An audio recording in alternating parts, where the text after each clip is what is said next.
administration. I guess I'll read it one more time. Temporary Resolution B56, a resolution granting council's consent to an extension of time for the sale of certain real property to Portage Crossing LLC and declaring an emergency. Ms. Strube? Thank you, Mr. Chairman. First of all, I'd like to thank all the city council members that are here tonight. We know that you're in recess in August, and so I do apologize we had to bring you back. I really can't remember a time when we did bring council back when they were in recess, and if I do, it's probably been over a decade ago. So I apologize for that, but we wouldn't have done it if we didn't think it was a very, very important issue, and with this one this evening, we do. Obviously, the ordinance before you've seen before with Portage Crossing, and what we are simply doing is changing one date in the development agreement between the city and Stark Enterprises. In order to close on July 30th, all the city documentation was filed on Friday, July 26th. All of the developers' documentation was then filed on July 30th, except for a third-party document that needed a signature. For confirmation on August 1st, I sent all of council an email with a confirmation from the Senior Vice President of Commercial Real Estate at Huntington Bank, stating that all the conditions of the closing had been met, the loan documents had been executed and placed in escrow, again, awaiting that third-party signature. On August 6th, we did get the third-party signature finalized, and so we did receive a second letter from Huntington stating that they are ready to close with the city's extension of the contract date. So the purpose of this meeting is really one simple issue, and that's to move the closing date from July to August. The ordinance states September 16th, and I think I've talked with a few of you on this, because at the time we were writing the ordinance last week, we again weren't sure that we were going to be able to convene a council meeting today, and how many people we would be able to get due to your recess. Also, due to vacations, if we didn't receive at least 6 votes, then the ordinance wouldn't be effective for 30 days. So I know that the law director wanted to make sure that the new time period would cover that 30 days if we needed it. But in essence, the project has not changed from our May 6th presentation. The project is the same as stated in May, the scope is the same, the financial agreements are the same, the site plan is the same. The developer actually started working on the site last Friday with Site Tech, their firm who comes out, and they're kind of a pre-construction company. They start to do CAD drawings on the site, and they're getting ready to start moving dirt tomorrow. They're ready to close tomorrow. Stark Enterprises is ready to go, and I believe all of council has a letter from Steve Rubin stating so. So it's fairly simple and straightforward.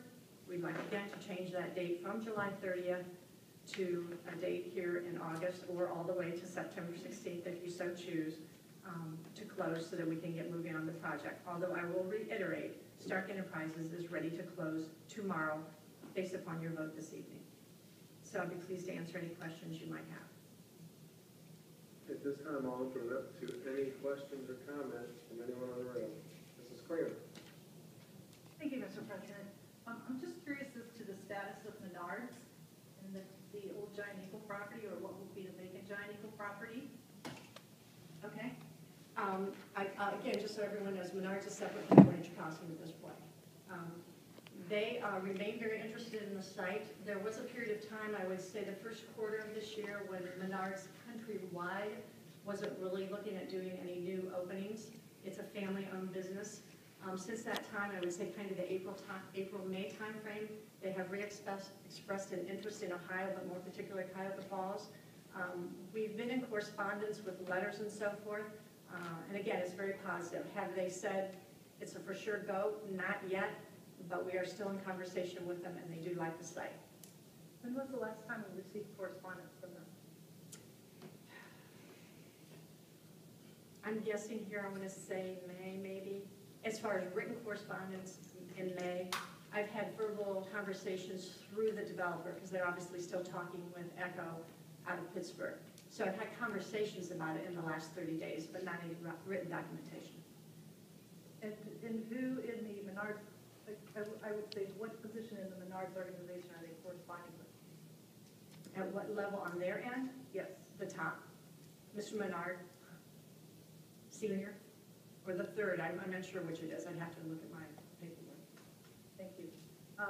I just want to go on record as saying that this is just an extension of a contract that I've expressed as a bad contract. This doesn't change anything whether we're starting tomorrow or not. It's still not a good contract, and I won't be supporting it. Thank you. Thank you. Any other questions, comments from anyone at the rail? Mrs. Snyder? As Mrs. Klinger stated, she did not support the contract when it came before us in May, and as I did not as well. And that was specifically about $1.8 million. And I could not, at that time, I was not okay with those additional giveaways, and I'm still not okay with those. And because of that, I am also not in support of this extension. It does not mean I'm not in support of this project, because that couldn't be further from the truth. As a taxpayer and a resident, I want this to be successful as anyone in this town. However, voting to extend a contract I don't agree with, I just am not able to do that. Thank you. Other questions, comments? Mrs. Pike? Mr. Janice, what if this fails tonight?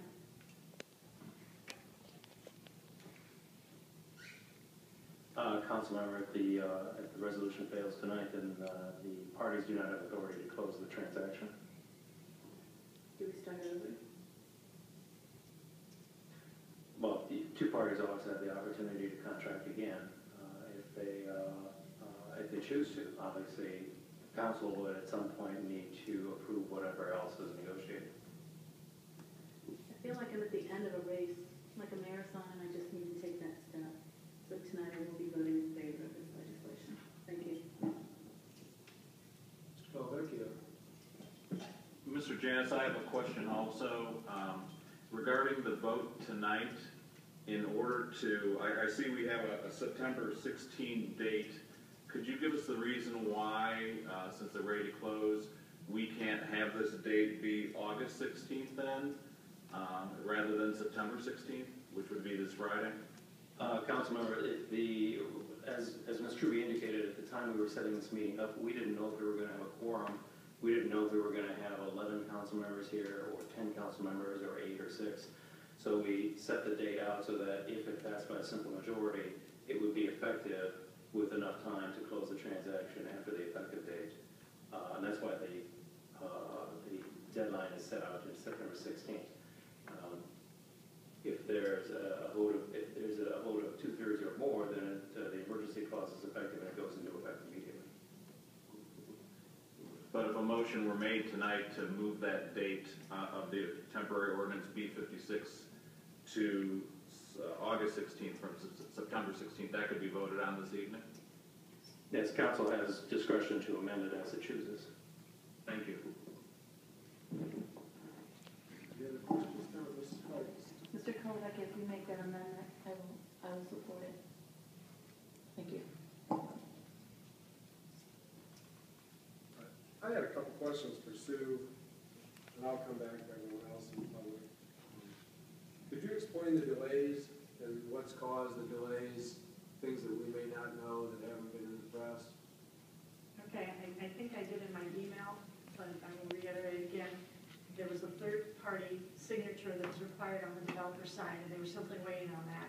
The truth to be known, that someone was on vacation as well.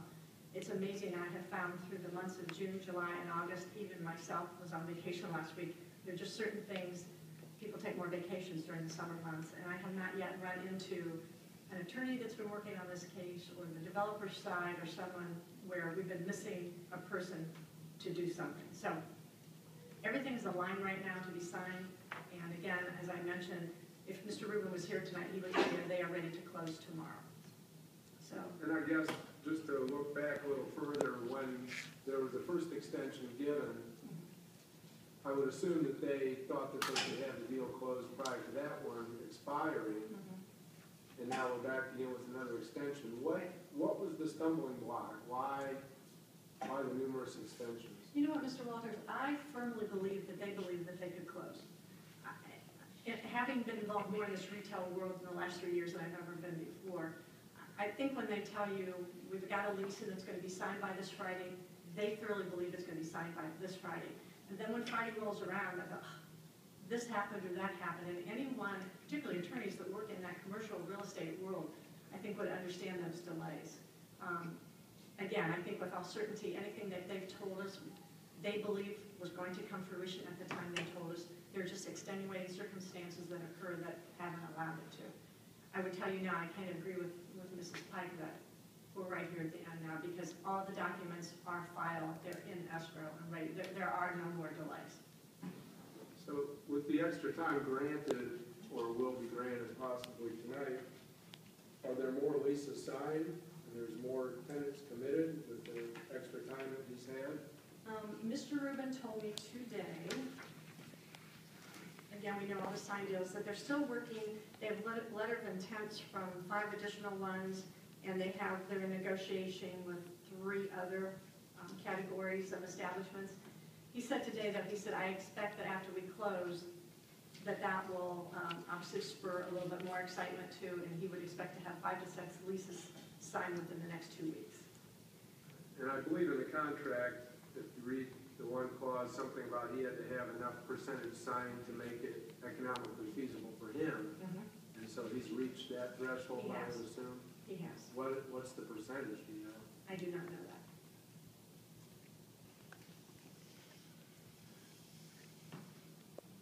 I'll go back to council if there's questions, comments. We can come back. I'll go to the public. We don't have any for now. If there's anyone that would like to speak on this, you'll have to come to the podium and use the microphone. There is a sign-in sheet as well for the clerk. She's not here tonight, but she'll do the minutes off of that also. So anyone's free to come up to speak on this if they wish.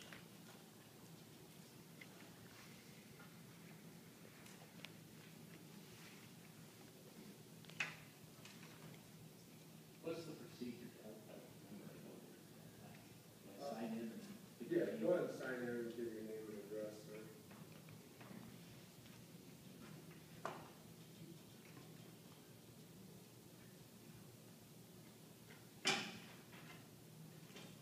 My name's Dennis Brinton. I live at 2951 8th Street. I'm really getting tired. I hope this is near the end. I'm really getting tired of all the torn up streets that have been around this development, all the delays, the extensions. I question this project. I still actually kind of question this project. It's really a very good project for Falls. I don't see much utility in moving store from one side of Grand Road to the other side of Grand Road. I don't see how it's going to add much more jobs and income taxes. And I'm trying to figure out why we not pull the plug on this project earlier, trying to find a developer with a different plan that might be more feasible. And trying to figure this out. This has been dragging on for a long time.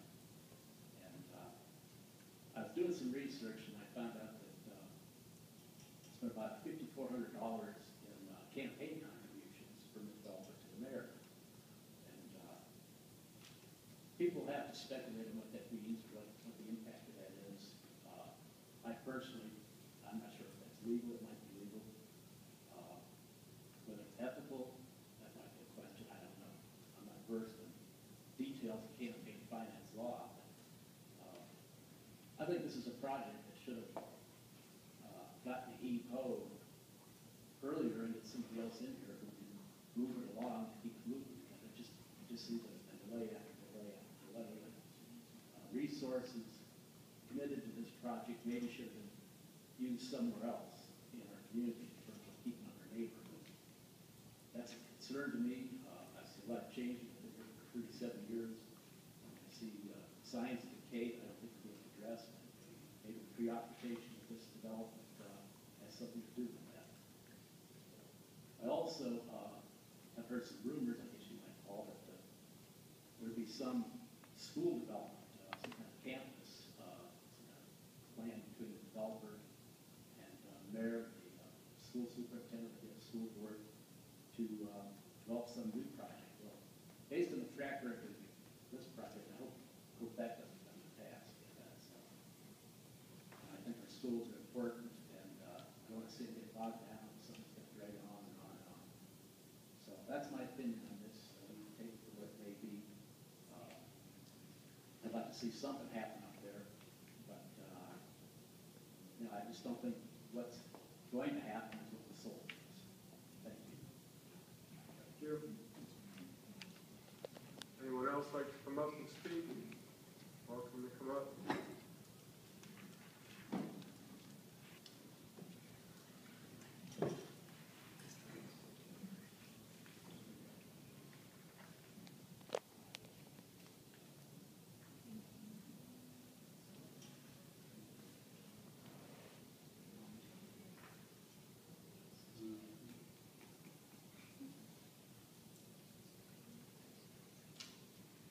My name is Jim Hammis. I live at 1818 Joan of Arc Circle, Cotton Falls, behind the field tomorrow. I can remember when State Road 8 Shopping Center was a going concern. You wanted something, you just go over there. You went down, it got to looking like rolling acres down in Akron. Now whenever I want anything, I gotta go all the way to Chapel Hill for the simplest things. The growth of this community is going to be up towards Northampton. Bunch of empty land out there that we don't have anywhere else in the city. You people that live over on the east side, you have Chapel Hill, you have big shopping centers in Stowe, you have things we don't have. I think with the land that we have, and with the people living in Cleveland that don't like that area up there, with the kind of community we have here that has immediate cops if you want them. Things are kind of done in a very, very substantial and expedited way. I'm hoping this goes through. You put this shopping center in, this other place that she mentioned wants to have it, other things grow. There's a great future here. And I know other cities aren't doing it, but I'm proud of Cotton Falls. Thank you. Thank you, sir. Thank you.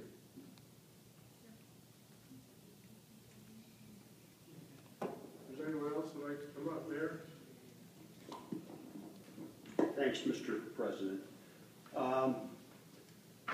Mr. Britton says that we should just shelve this plan because we might be able to come up with a better, more feasible plan. Ladies and gentlemen, we spent 6 years developing this plan.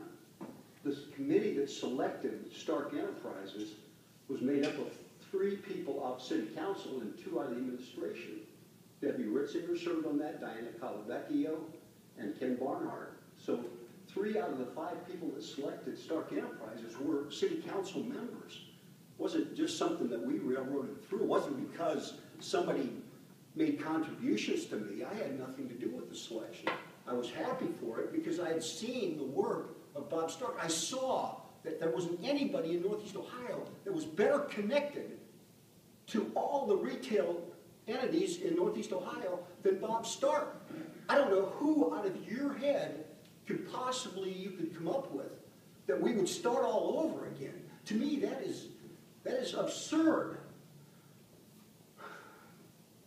We selected the best person. Maybe if I go back over, President Walters talked about, how did we get to where we're at or what are the delays. Maybe I could share with council briefly where we've been over the last 6 years with Stark Enterprises. And it really starts in the summer of '07. Because I routinely, one of the questions I get asked is rather than do what we did, why didn't we go back to the original owner and have him make improvements? I can't tell you how many times I met with Stuart Grains, had lunch with him, always bought his lunch. He could buy and sell me 100 times over, but I always bought his lunch. I begged him, I pleaded with him, I cajoled him. I did everything I could to encourage him after Montgomery Ward left to do something. Ladies and gentlemen, all I ever got was lip service, time and time and time again. And I can tell you the exact moment when I knew that the city didn't take an initiative, the city wasn't proactive, nothing would ever happen to that shopping center. And I'll tell you, if I hadn't, today, that shopping center would still be sitting there. Instead of 30% occupied, which it was when we filed the eminent domain action, it would probably be completely empty. And there'd be graffiti on it, and your constituents would be saying, why aren't we doing something? Well, because the law changed October 10th of 2007. The legislature, the House General Assembly, changed the law. I don't agree with what they did, but they did it nonetheless.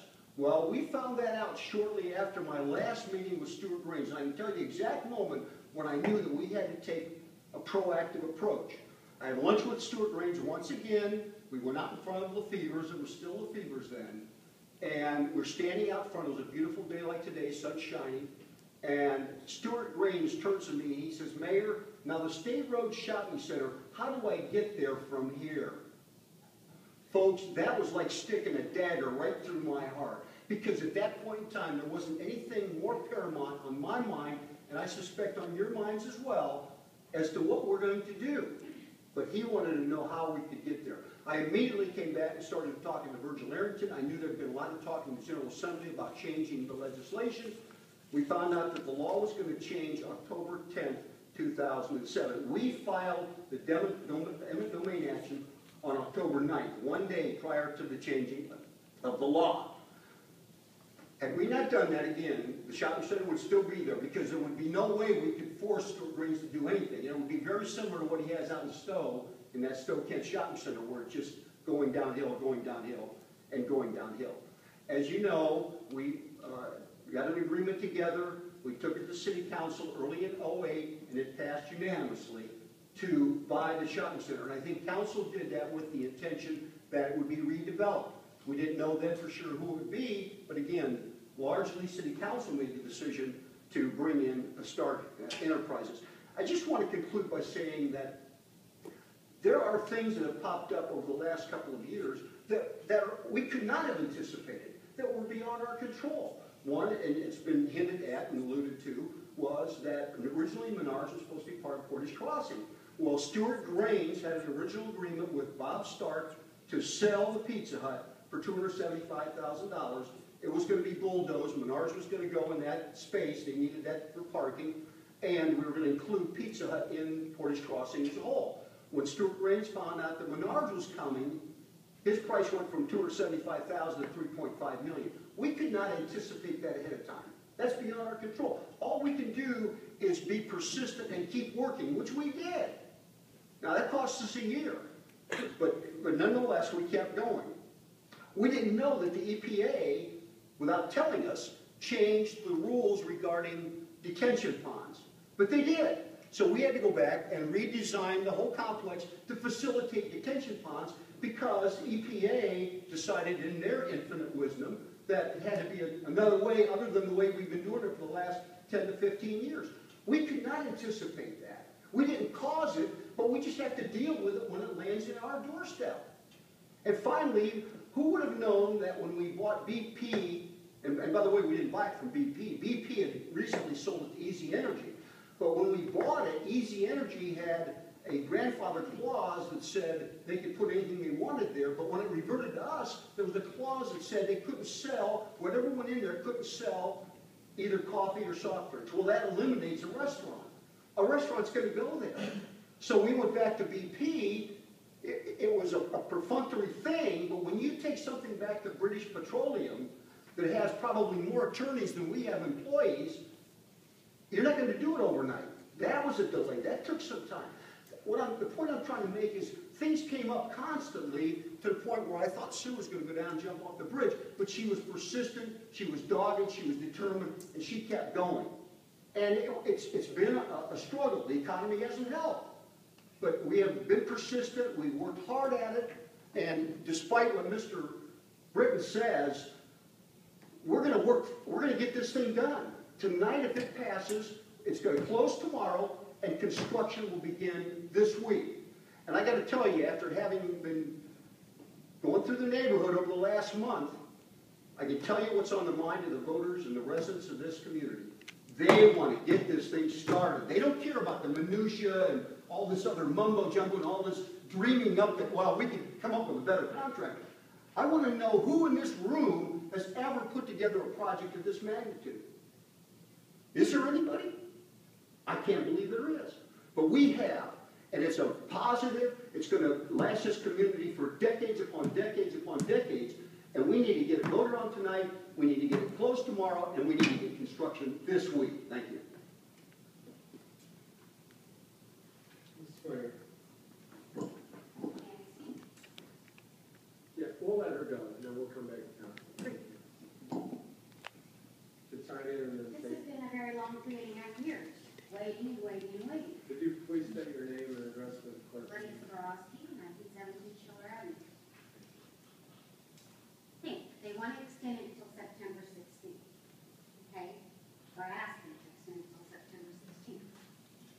Have you thought that the people that are still living there need time to move out? I'm waiting for my funds to be able to purchase another home, to be able to move out. And they're already asking me to move out by the 1st of September.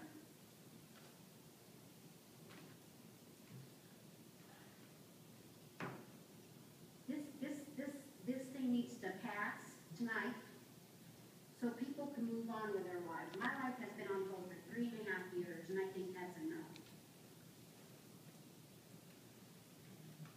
I'm tired of waiting and waiting and waiting and waiting. It's a good project. According to the mayor, it's a very good project. Let's get it going and move on. That's all I have to say. Thank you. Sign the sheet down. Leave the rest, please. Mrs. Sawyer. Thank you, Mr. President. I just want to make a clarification on the mayor's comments, and it's just one in particular. It has to do with the outlots, and in particular the Pizza Hut property. Mrs. Hummel pointed out to me a while ago that she asked Mrs. Truby as we made the purchase of this property, is it going to be a problem if we don't have the outlots? And it wasn't indicated that that wasn't an issue.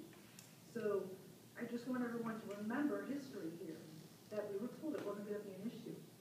And it really was an issue. Thank you. Thank you. Anyone else from the public like to come up?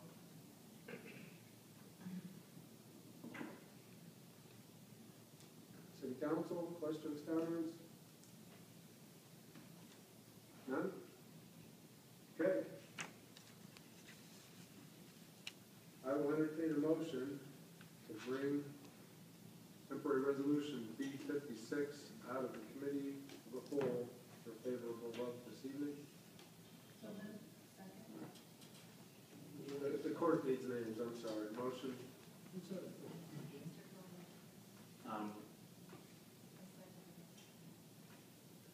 Okay. Can I make my motion? Mr. President, I'd like to make a motion. Okay. Okay. Okay, I have a motion and a second to bring out temporary resolution B56 out of the committee with a favorable recommendation. All in favor say yes. Yes. Those opposed, no. No.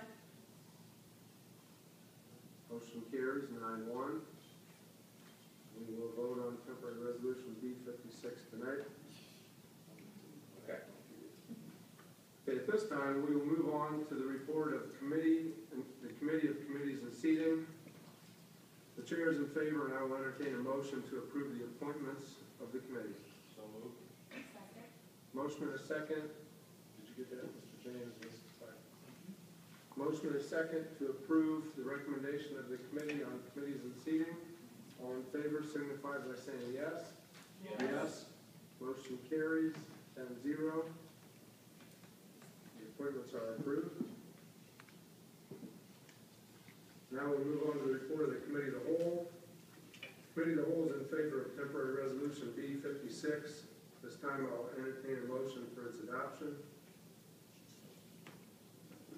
Mr. President, I'd like to move to amend temporary ordinance B56 to move up the closing date as listed at September 16, 2013, to move it up to this Friday, August 16, 2013.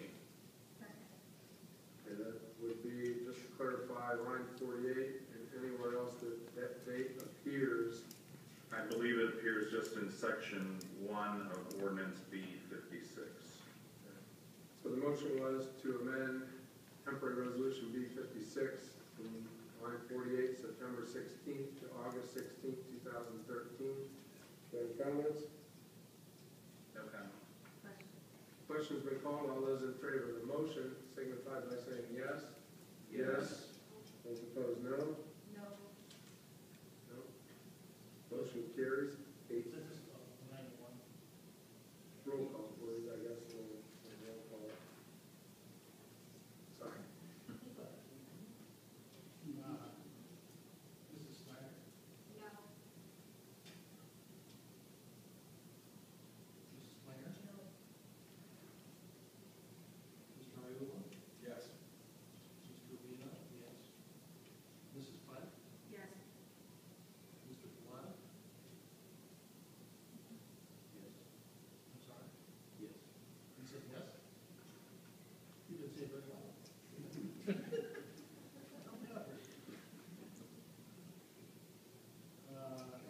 Ms. Nickel Rose, Yes. Mr. Colavecchio, Yes. Mr. Walters, Yes. Mr. James. Yes. Okay, so we have two no's. Motion carries 8-2, temporary resolution B56 is amended as stated. I will now entertain a motion to adopt temporary resolution B56 as amended. So moved. Second. Motion and a second to adopt temporary resolution B56 as amended. Any comments? Okay. I do have one. And I said this at the last Portage Crossing meeting that we had, that we're given a huge responsibility to vote on contract amendments, extensions, with absolutely no knowledge of what goes on in negotiations behind closed doors. We only know what we are told. We're told of retailers that were coming, we were told of closing dates that have come and gone. In fact, if you read all the headlines from the past few years, you wouldn't know what to believe. What I do know is that we're worse off financially if we start from scratch. Due to that, I'm forced to approve this extension as we amended tonight. Questions been called? All those in favor of adopting temporary resolution P56 as amended signify by saying yes. Yes. Those opposed, no. No. We'll roll call it again, please. Mrs. Snyder, No. Mrs. Klinger. No.